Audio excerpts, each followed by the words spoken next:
On June 18, 1452, Pope Nicholas V authorized through the Dum Diverses the capture of Africans as prisoners of war and trafficked them across the Atlantic and subjugated them to dehumanization processes that resulted in ethnocide. Ethnocide is the loss of identity and place, which is the first harm done by slavery. The word pathologize gives unwarranted credit to actions it describes. According to the Merriam Webster Dictionary, to pathologize is to view or characterize as medically or psychologically abnormal. The Black family was not the victim of infection. It has been the subject of generational war and policy violence and the denial of full citizenship rights and repair. The period encompassing the illegal and brutal trafficking of our ancestors hundreds of years ago to the present day is a landscape of pain and exploitation.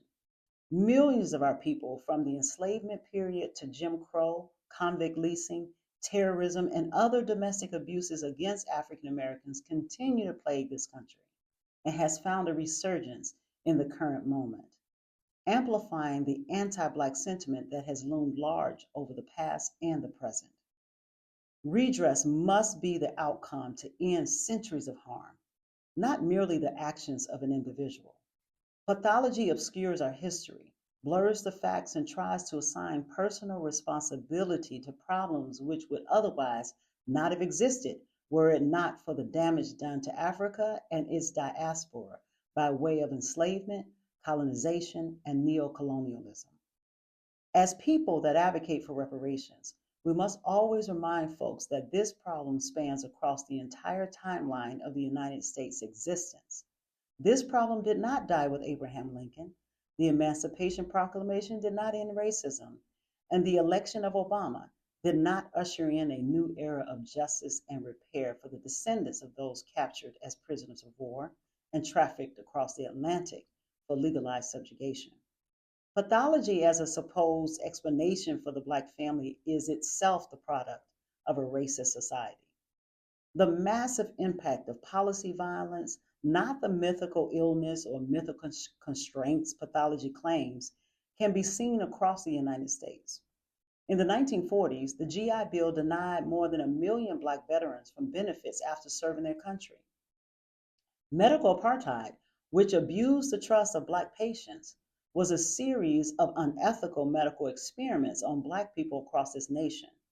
This abuse of health and trust, along with the pseudoscience of eugenics, has contributed to the legitimization of Black pathology. And the redlining of cities like Chicago, which effectuated segregation of living, keeping Black people out of the most prosperous areas of town. In the 103rd District, which I serve, the Champaign County Clerk has led an effort in county government to redress the harms of restrictive covenants.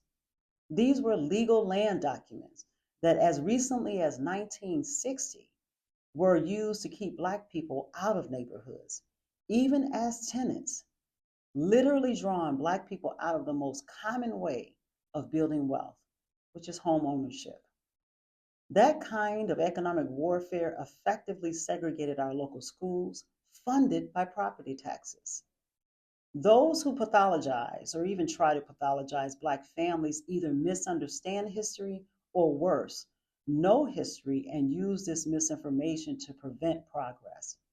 Reparations must redress not only the direct financial injustices, but must also reform the systems that made the injustices possible. It is a ridiculous notion to attribute the condition of Black people in America to a physical or mental condition and not the policy and physical violence taken against us for centuries. The foundation of white supremacy sits tenuously on a rickety base of lies and deceptions about how whites gained their wealth and status.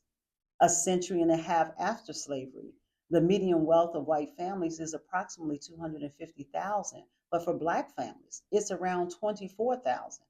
The belief that white America achieved this 10-to-1 wealth advantage by hard work is an absurd and historical fantasy. Not only do they seek to invent a fraudulent fairy tale that whitewashes a very bloody legacy, but they also aim to reaffirm the notion that non-whites are naturally inferior and lazy and thus responsible for having comparatively nothing. Pathology as a supposed explanation for the Black family is itself the product of a racist society. Thank you all for being here, and thank you all for the work that you're doing.